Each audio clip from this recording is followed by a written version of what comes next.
প্রখর চিন্তাবিদ, কবি, দক্ষ প্রশাসক, রাষ্ট্রবাদী নেতৃত্ব, ভারতীয় জনতা পার্টির প্রতিষ্ঠাতা সদস্য, তৎসঙ্গে সুশাসনের দিশারি, প্রাক্তন প্রধানমন্ত্রী ভারতরত্ন অটল বিহারী বাজপেয়ীর জন্মজয়ন্তী পালন করা হয় বুধবার সকালে চরিলাম বিজেপি মণ্ডল কার্যালয়ে। এই দিনে উপস্থিত ছিলেন মণ্ডল সভাপতি তাপস দাস সহ বিজেপি কার্যকর্তারা। প্রথমে ভারতীয় জনতা পার্টির দলীয় পতাকা উত্তোলন করে প্রয়াত প্রাক্তন প্রধানমন্ত্রীর প্রতিকৃতিতে পুষ্প অর্পণ করে দিনটি উদযাপন করা হয়। পাশাপাশি বিশ্রামগঞ্জ প্রাথমিক স্বাস্থ্যকেন্দ্রে রোগীদের মধ্যে ফল মিষ্টি বিতরণ করেন।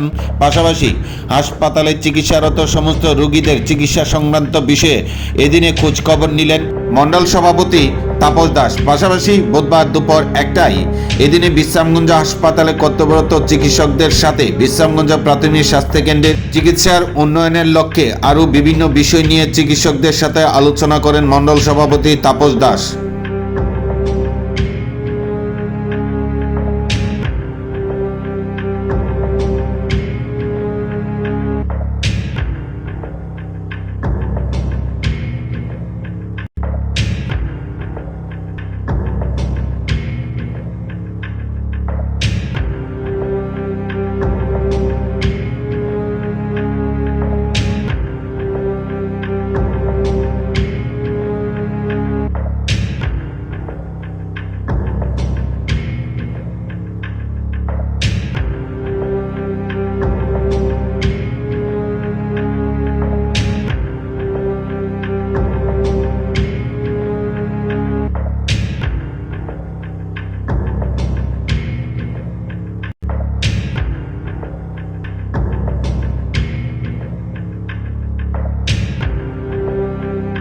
আজকে আমাদের ভারতীয় প্রধানমন্ত্রী, প্রাক্তন প্রধানমন্ত্রী ভারতরত্ন শ্রদ্ধেয় অটল বিহারী বাজপেয়ীর 100তম জন্মজয়ন্তী।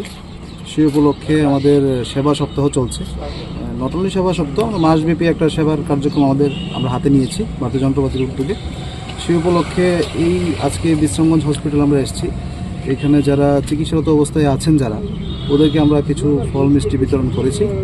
এটাই আমাদের একটা সেবার অঙ্গ।